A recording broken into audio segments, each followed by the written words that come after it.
প্রণয়ের রূপকথা। লেখিকা ফাতেমাতু জনৌসি। পর্ব 13। কুহু কেমন যেন চুপ হয়ে গিয়েছে। 2 দিন মেয়েটি ঘর থেকে বের হয়নি, খুব বেশি প্রয়োজন ছাড়া। একটা ভয় 2 চোখের পাতায় সব সময় লেপ্টে থাকে। মা হিসেবে ববিতা সেটা লক্ষ্য করতে পারেন। তবু একটু সময় নিয়েছিলেন। এবার মনে হলো কথা বলা প্রয়োজন। মেয়েকে কক্ষে না ডেকে তিনি নিজেই গেলেন।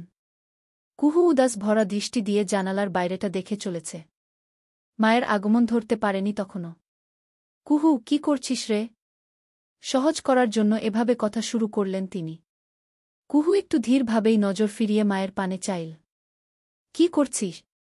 এমন উদাস কেন লাগছে? উদাস লাগছে? 2 দিন ধরে কেমন চুপচাপ। কি হয়েছে তোর? কুহু একটু সময় নেয়। তারপর বলে, খারাপ লাগছে মা। কেন? শরীর অসুস্থ নাকি? বলে মেয়ের গালখানা স্পর্শ করেন তিনি। কুহু উদাস কণ্ঠটায় শক্তি ফিরিয়ে এনে বলে, না মা, ঠিক আছি। তাহলে আমরা কি কিছু ভুল করলাম? বিশেষ করে আমি? যদি চাচারা আবার চলে যান সব ভেঙে, দাদিজান কষ্ট পাবেন বলে কুহু থাম।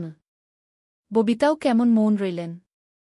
কুহু মায়ের হাতখানা ছুতে গিয়েও ফিরে এল। আমার জন্য এমনটা হলো মা।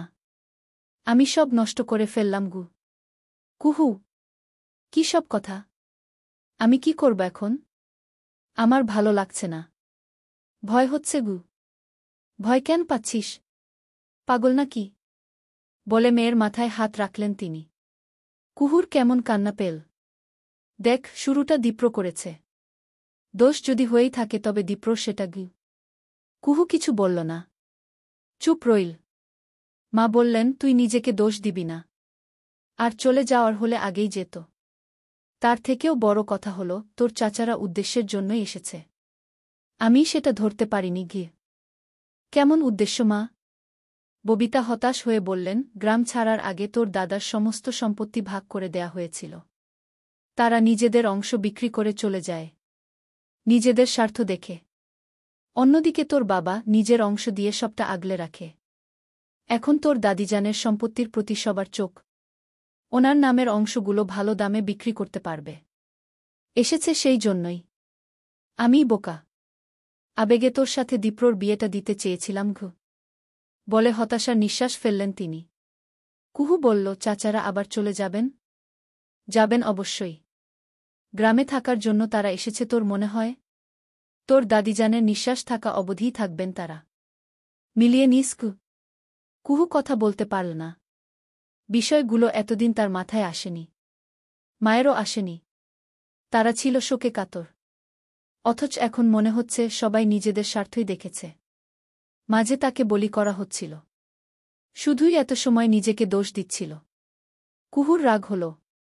সে নিজেকে আর দোষ দেবে না। কোনো দোষ করেনি সে। কোনোভাবেই করেনি। না আগে, না এখন। পুরো 24 ঘণ্টা পর দীপ্রর সাথে কুহুর দেখা। একেবারেই অনাকাঙ্ক্ষিতভাবে একে অপরের চোখে চোখ পড়ে গিয়েছে। দীপ্র গতকাল গিয়েছে শহরে। আজ ফিরল। তবে বৃষ্টি হওয়াতে ভিজে গিয়েছে একদম। কুহু একটু ধরে গিয়েছে। দীপ্র পাশ কাটিয়ে যাওয়ার আগে বলল, এভাবে রাস্তায় দাঁড়িয়ে আছিস কেন?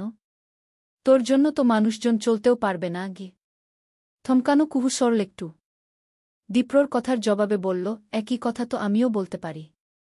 আপনিও মাঝে এসে দাঁড়িয়ে গিয়েছেন কয়েক পা এগিয়ে গিয়েছে দীপ্র। এবার থামল। চাইল পেছন ফিরে। আমি দাঁড়িয়েছি? জিউ, তোর দাঁড়িয়ে পড়া দেখেই দাঁড়িয়েছি আমি তো দাঁড়াতে বলিনি ভ্রু কুঞ্চিত করল দীপ্র।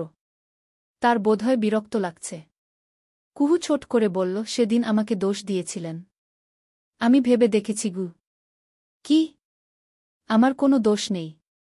নেই মানে নেই বলেই নিঃশ্বাস ফেলে কুহু। এই কথাগুলো বলতে তার বেশ কষ্টই হয়েছে। লোকটার সামনে খুব বেশি কথা আসে না। কেমন একটা নিঃশ্বাস বন্ধ হবার মতন অনুভূতি হয়। অথচ ছোটবেলায় তাদের ভীষণ ভাব ছিল। কুহু চলে যেতেই দীপ্র তাচ্ছিল্যর মতন হাসল। কুহু খুব সুন্দরভাবে নিজের দায়টুকু অস্বীকার করে গেল।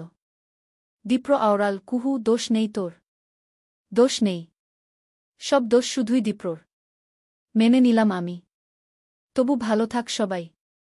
আয়নার বিষয়গুলো দীপ্র ধরতে পারছিল। ওর চলন বলন চাহনি অনেক কিছুই প্রমাণ করে। দীপ্র গোসল শেষ করে এসে দেখল আয়না ওর কক্ষে এসে বসেছে। বিষয়টা দীপ্রর পছন্দ হল না।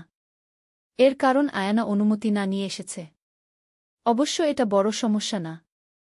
সমস্যা হল মেয়েটির উদ্দেশ্য, যা দীপ্রর ভালো লাগে না। ও একটু কঠোর হয়েই বলল, হুট করে এখানে কি আয়না? আয়না এক নজর চেয়েছিল। দীপ্রর চুল ভেজা, সুঠাম দেহে পানির বিন্দু ছিল। টি শার্টে হালকা ছোঁয়া লেগে আছে। মারাত্মক আকর্ষণীয় লাগছে মানুষটাকে। আয়নার তখনও ধ্যান নেই।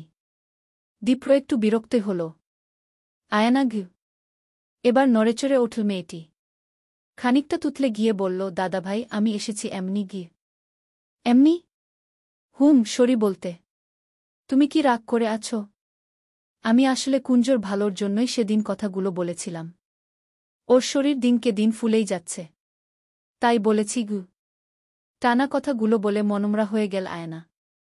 দীপ্র ছোট করে বলল, ঠিক আছে। আমি রাগ করিনি গি। রাগ করলে আমি সরি। প্লিজ মাফ করে দাও। একদম সরি বলে কিছুটা এগিয়ে এল আয়না। দীপ্রর সামনে কান ধরে দাঁড়াল। ওর মুখের ভঙ্গিতে কিছুটা মায়া হল দীপ্রর। হাজার হোক, ছোট বোন তো। স্নেহটা আসে হৃদয় থেকেই। ও একটু অধর প্রসারিত করে আয়নার মাথায় হাত ছোঁয়াল। ঠিক সে সময়েই দরজার কাছে এসে দাঁড়াল কণা। সে এসেছে দীপ্র ভাইকে ডাকতে।